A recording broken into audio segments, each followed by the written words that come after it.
Leadership is found in every room where people connect over a shared purpose. In this weekly podcast, Luke, Hannah, and Chris explore the role of purpose, courage, mindset, and culture in every leader's quest for transformational performance. Hello and welcome to the Magic in the Room podcast. I'm Luke Freeman. And I'm Chris Providence, and we are joined by Ben West. Ben, how are you today? I'm good. Thanks for having me. It's good to have you back. Always good to chat you up, and really excited to dig into some topics today that should be a lot of fun. Hopefully everybody out there listening enjoys them as much as we do. But I know, Luke, you've been kind of pulling at this idea of what does it mean to be a transformer versus what is a capacitor. And I mean, taking these things and internalizing the ideas, and that's really what I thought we could explore today.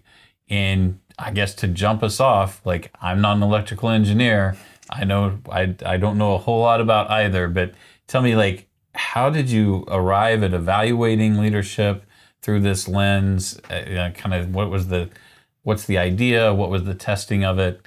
Just kind of share that with me. Yeah, so really I was working with some teams who had this shared problem in common, which is they had leaders that they were dealing with on a day-to-day basis that, like, they didn't really have the words to figure out, why is this person's behavior bothering me? Why do I think it's not helpful to the team?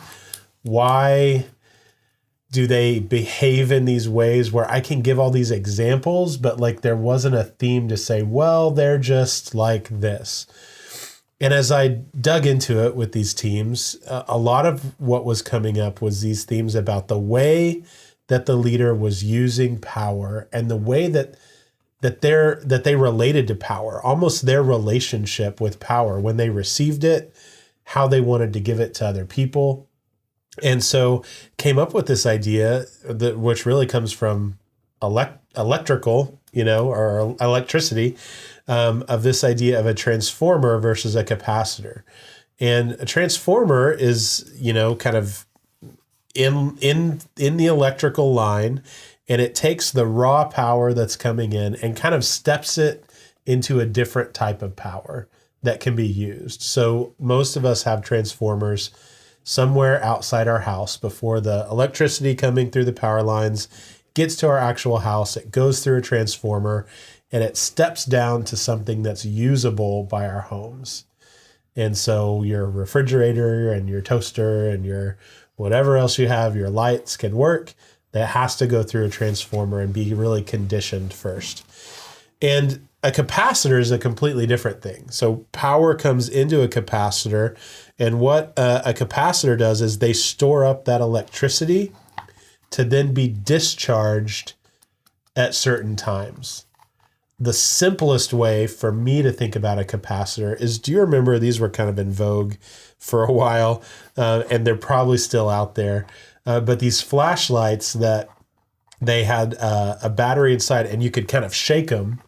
And if you shook the flashlight enough times, then you could turn it on and it would power up the LED. Now, also the same thing with like a crank flashlight or radio or whatever. Those have capacitors in them. You're essentially generating electricity. The capacitor is then storing it so it can be used and output as light or radio or whatever.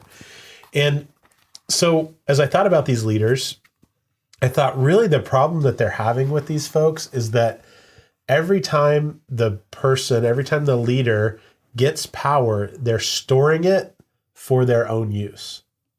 They're not really transforming and distributing power. And when they do, it's only when they have to, only when they're pressured to, right? Their default is that they store power and use it for their own purposes. And, we have the episode on power. So we talk about the different types. There's informational power. So these folks weren't sharing information. There's the power to reward folks. So they're keeping all of that to themselves. There's coercive power. So the power to punish folks. And they keep all of that power centralized as a capacitor in this one place. And then when they get in a hot spot, right, they discharge that power and use it to keep everyone else in line. And so for me, the metaphor has been really helpful, and it's been helpful in working with teams and helpful in encouraging and really challenging myself and others to say, okay, how do I be a transformer? Because it's not as simple as, well, I give away all my power. Like, we also have to think about, am I giving my power in a helpful way? Which is one reason I was really excited about Ben joining today with his work kind of in, not in the US, in NGO work, because there's this idea that, like, we take this power from the US, whether it's resources, money, whatever, and it's not like you can just give it all away exactly in the raw form it is. There is some transformation of that power. And for all of us as leaders, we face the same challenge. How do I take the information I get? How do I take the ability to punish, reward, and actually share that in a helpful way to empower other people? Yeah, the NGO thing, as you were talking about that, like the first thing that came to my mind was that this transformation of power thing, a lot of it is about being willing to give up control.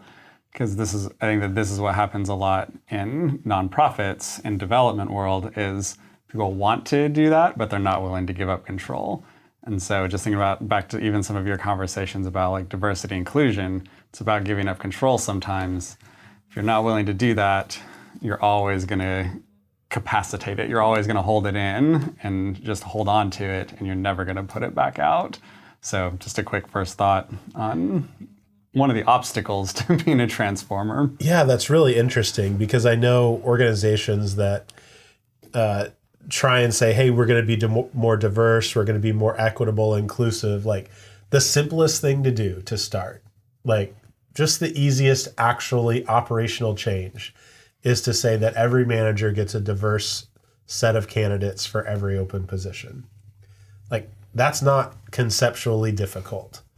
And most leaders, if you say, hey, this is a simple thing that you can do, right, they'll say, in principle, like, yes, makes sense. Like, I'm all for that. If you give me, a diverse candidate set, like, I can see how it's not just putting people who look or think or have a history like me in front of me. And yeah, over time, the organization would become more diverse, inclusive, equitable. But then, like, they get an open position, and that's where it breaks down.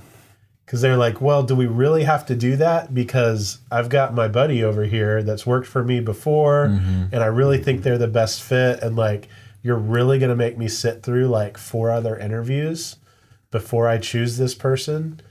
And, like, that's where the rub comes, because they aren't actually willing to let go of control and just saying, well, no, I get to select the person, right? So, like, just let me select them. I actually have to do what we said we were going to do. Yeah. So I'm interested, like, in the development world, what are some examples? Like, how does that look there? Yeah, I mean, there's a lot of different ways that this gets played out, but you can think about it even just in, like, the classic question, if I give you money, are you going to spend it on drugs, right? Like, this is giving up control. And so, I mean, this happens a lot, in international development. You go in and you develop a program, you implement a program, but it's like the program that you think it should be. And so, and there's some funny examples of people who, like, go in and say, like, we're going to teach you how to farm, put your stuff here.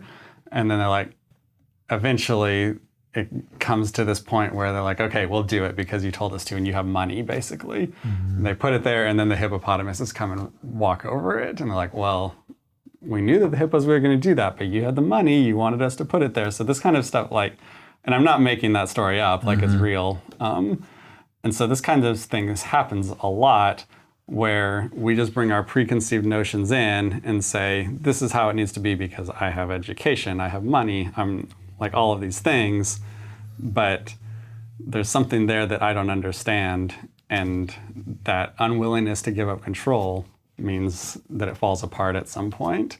And it doesn't discount, like, the expertise that you can bring in. Like, that's the point, is, like, bring in the expertise, combine that with what somebody else knows, and that's when it's then you're a transformer. Yeah. Yeah. I think about this idea, when we talk about what is a transformer versus what is a capacitor, I immediately go to what is the primary utility of each device. to store energy or distribute energy in a useful way. And then like transposing that to leadership, I think about which one requires more conscientiousness, which one requires more intention, which one demands more effort. And when I think about just how just primary the idea of stepping that power down so it's useful and how continuous that effort is, it would make sense that leaders wouldn't do that. Yeah. Because we need to save our energy to run from the dinosaur, right? Yeah. So, I mean, if like our wiring says store the energy and be self-serving with its distribution. Yeah. And, we, again, solving for that dissonance, like what is my character? What is my reputation? Ultimately, what is my identity? How do people leave my presence? Well, people are going to leave my presence in a completely different way if I'm constantly stepping that authority out or distributing that power in a useful way to the people around me. Yeah, and I know when we talked on the episode about power, we talked about information power, and that just having information is having power, and leaders can choose to share it or not, right? As simple as, do I share out the notes from a meeting where we talked about a strategic issue? But I think what I hear you saying is layering on to say, well, if I'm going to share that information out, it's not just as simple as me forwarding out the notes. I'm forwarding out the notes, I'm giving you the power of that information, but for it to be helpful and useful, I also have to give some expert power. And I have to give commentary. And when people come and ask me questions, I'm going to give them context, and I'm going to be coaching and giving the information. And so, yeah, like that's a costly from a leadership energy point of view. So is it always the right thing to do? I would say not always, right? So how do we know when it's helpful or when it's not helpful? Well, it's a lot of other questions. It's what is my contribution to the leadership ecosystem? What is the design or the design purpose of the organization that I'm executing work within? What are the aspirations and habits of the people that I'm leading or supporting? You're going to set, that's where leadership, like in this particular spot, you're making artistic decisions with how to be a leader, more so than technical decisions. Yeah. You know what clarifies all of this for me is thinking about parenting. And I know that not everyone who listens is a parent, but we've all seen parents, right? It's pretty universal concept. When I think about like my 3 boys, I think I have a ton of power in my relationship with them. So I have coercive power where I can punish them using force, which I try to avoid, right? I have reward power where I can dole out resources and rewards to them. I have information that they don't have. I have life experience and expertise that they don't have. I have connections that they don't have that I could provide them with. And my goal, and I think most parents' goal, is to eventually transfer all of that power to them. And not just transfer all of my power to them, but you can go as far as like when I die, even like my financial power, right, is to transfer to them. But my goal is for them to have more power than me when they're self-supporting adults. So not only do I transfer them all of my power, I transfer them my power, but I also want to equip them to get more power for themselves. And yes, does that need to be transformed to some degree? Absolutely. Like, is it helpful for me to talk them through everything I learned in my master's degree when they're 12 years old? No, right? It needs to be stepped down, distilled into some life principles that they can then take and apply to a world that's different for them than it was when I was their age. But why I go through all of that and illustrate all of that is to say, it's clarifying to me because then let me take off my parent hat and put on my organizational leadership hat. And is my goal any different? Like, I think maybe not. Like, I think maybe I want the same things for everyone who, I've been given the privilege of stewarding part of their life experience. Like, maybe I want the same thing for them, to have more power even than I have access to it at some point in their lives, more security, more expertise, more information, the ability to be successful. And I don't know, like, organizations don't really work that way. A lot of them don't, right? So how would I as a leader execute on that? That's a big question. I don't know. It is a question. And, ever since you said, a few minutes ago when you said, should I always be transforming and stepping the energy down to being high utility and distributing that, or should I always be, operating as a capacitor? Probably not, right? But I think taking a quick inventory of what things we act as capacitors on, especially when I think about the idea of intentional leadership. What things do I need to act as what domains am I a transformer around? And what domains am I a capacitor for? I mean, like, really intentionally and identifying the moments when that's distributed. I'm a capacitor when it comes to ideas of grace and gratitude and decision-making and resourcing and being persuasive. Like, I don't always need to be those things. But I always need to be advancing purpose, providing belonging, strengthening sense of connection, being disciplined, systems thinking. Like, we're transformative within those domains. So anyway, I just thought I'd take a quick inventory of what are those bands around the idea of intentional leadership, and where do I need to be a capacitor? Where do I need to be a transformer? Thoughts on that, Ben? Yeah, I think that the thing I keep coming back as you're talking about this is, like, I think the whys matter, like, because the way that you presented capacitor, at least, I kind of took it as you're always hoarding it for selfish reasons.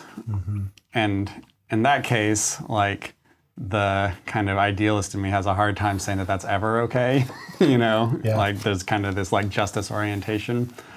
But, like, I can also see, like, there are times when, like, it can be valuable just to say, like, I need to collect a little bit so that I can, like, defend somebody, or so that I can, like, stand up for something. So I don't know, I think that that's kind of what I'm thinking about in relation to your question is, like, is it always bad to store it? And I'm not sure. I think in your original kind of formulation, I thought that it was, but as you kind of been talking about through those bands, like, maybe not. Maybe there's some times when it is okay to store it, but you've got to be really careful with that. Well, I can't always be the you're great, I'm great, we're great. Like, it just, can't always be distributing that. Yeah. Because we tend to gloss over what are the challenges, what are the constraints, So that's why I say when it comes to, like, grace and gratitude, and, like, those aren't always the things. Like, I want to make sure those are deployed in moments of impact, and that I'm being a transformer within the rest of the system, basically setting the system up for when that's distributed, there's optimized impact, so that when we extend grace, when we offer gratitude, it's meaningful, it strengthens bonds, it communicates value, or the values of me as a leader or us as an organization.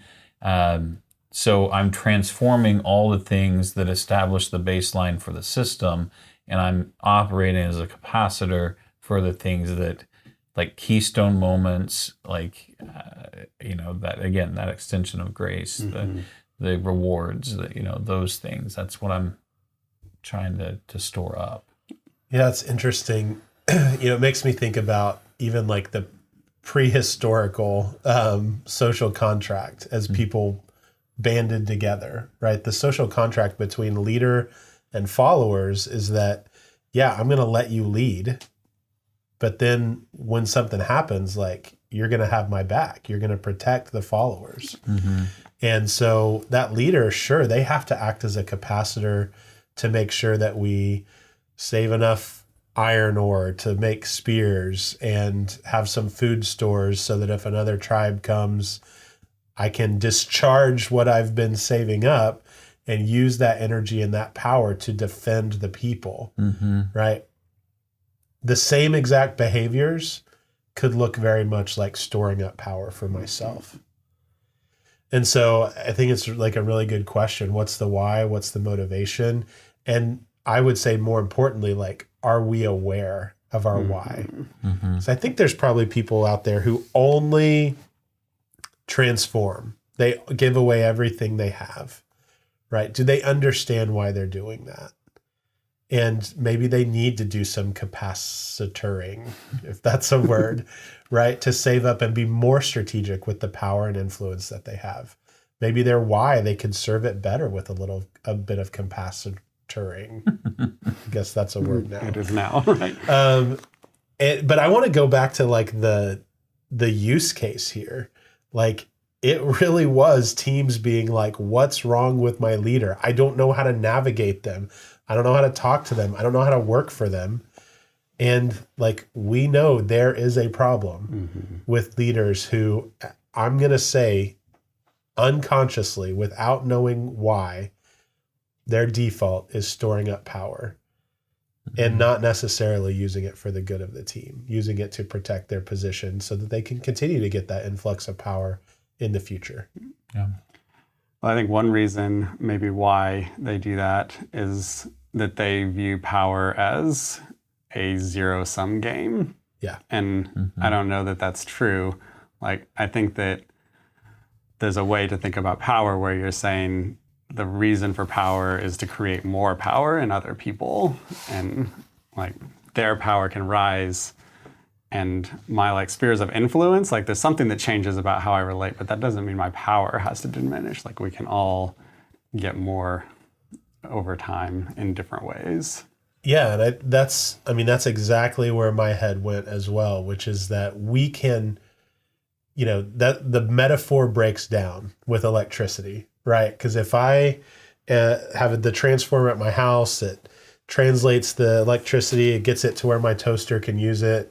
I go in, I make a piece of toast, right? That electricity is gone. And we could argue like the energy goes into breaking down the molecules in the bread, and then I use the energy, and then when I die, it goes. But let's not do that. Let's keep it to electricity. We'll rein it in a little bit. But so the electricity ends in the electricity metaphor. But if I take those meeting notes and I distribute them and I do the coaching that I need to do to empower the team, I get back as a transformer, I get back that referent power where they say, man, Luke coached me. He empowered me to do things that I wasn't able to do before. And so I'm going to give him more authority in my relationship with him. And I think that's the part that the people who default to capacitor, like, they just don't know that value exchange and that creation of referent power exists, that it's a factor. Like, they're blind to it for whatever reason. Maybe they didn't experience it at some point earlier in their life. And they just, like you said, zero-sum game. But it's not. We get to generate a whole system of transfer and giving away of power. Well, and I think that's what makes powerful brands or team members within that organization being empowered, and just kind of everyone's from the time of entry or onboarding, you start to understand how power is shared or how power is distributed. And, a lot of the more powerful brands that I think about, it's like the default is to transform and then be intentional about what they capacitor. So, it's kind of how I read it. I think command of this space affects the entire organization. Yeah, and let's make that real for a second. And I know everyone, and when we talk about purpose and intentional organizations, like Southwest always comes up. But this is a very real example where gate agents are given a very high dollar amount of decision that they can make on the spot without having to go and get sign off from somebody. So the organization has transformed power, their financial power that they have, to those gate agents to make decisions, right? And they know, because they've clarified their purpose and their why and what they're trying to accomplish in the lives of all of their guests and customers, right? They know that by giving that power, like, more brand power is going to be generated. Absolutely. And Ben, I'm just interested, before we kind of get out of here, like, just from your experience in the NGO space, like, how does all this play out? Like, when does it really work? Like, this is when it's most effective in creating services that help communities. Yeah, I think in NGO space, and I think that this probably translates, that it's most effective when you essentially lay down your preconceived notions, you lay down your preconceived ideas of power, of how it should be, and go and listen. Like it starts there, because then you start understanding what people need. And if you understand what they need, like, I can be a transformer and transform some power to them for what they need. If you understand, like, their situation, what they want, what their desires are.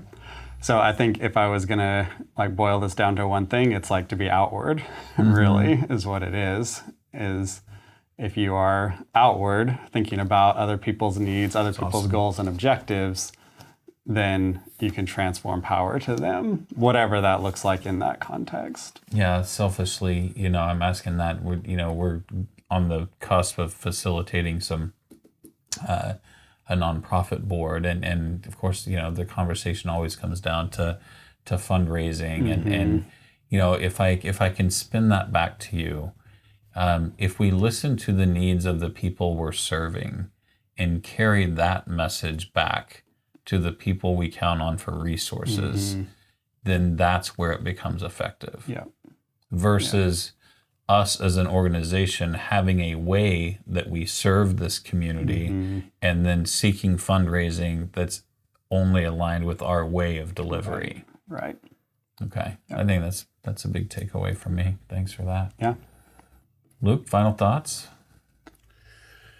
Yeah, so I came into this a little bit, I think, binary with, like, capacitor bad, transformer good, and you guys have really challenged that. And so my takeaway is I want to be more intentional about, when do I need to capacitorize, make up another word. Yeah. When do I need to capacitorize so that I am equipped to discharge that in a strategic way to maximize my impact for people? And the other thing is just, it's always good to say out loud what my vision is for my kids. And just me saying it and using that as an example, is just, like, top of mind now. We're recording this on a Saturday. We're going to leave here and spend time together. And I'm really excited to think through more, like, how do I outfit them to, to be good transformers and good capacitors themselves. That's right. One of these days. Absolutely. And that's kind of what I want to take away, is kind of looking, like, not just how I do that within teams, but, how do I seek that value congruence within my family, as a parent, in whatever community I show up within. How am I acquiring and distributing energy? And good stuff. Thanks for the concept. I love just kind of taking a few minutes here, sitting down and talking about, hey, what if we looked at it through this lens? And I think the habit that I want to communicate to those that are listening is, like, these images that create analogs for us and place a lens on concepts of leadership and make it a little less ethereal, more applicable, and maybe how we show up in the lives of the people that we're connected with and within the communities that we care about. So thank you guys for exploring that with me. And until next time here on Magic in the Room, thank you guys very much, and we'll talk to you soon.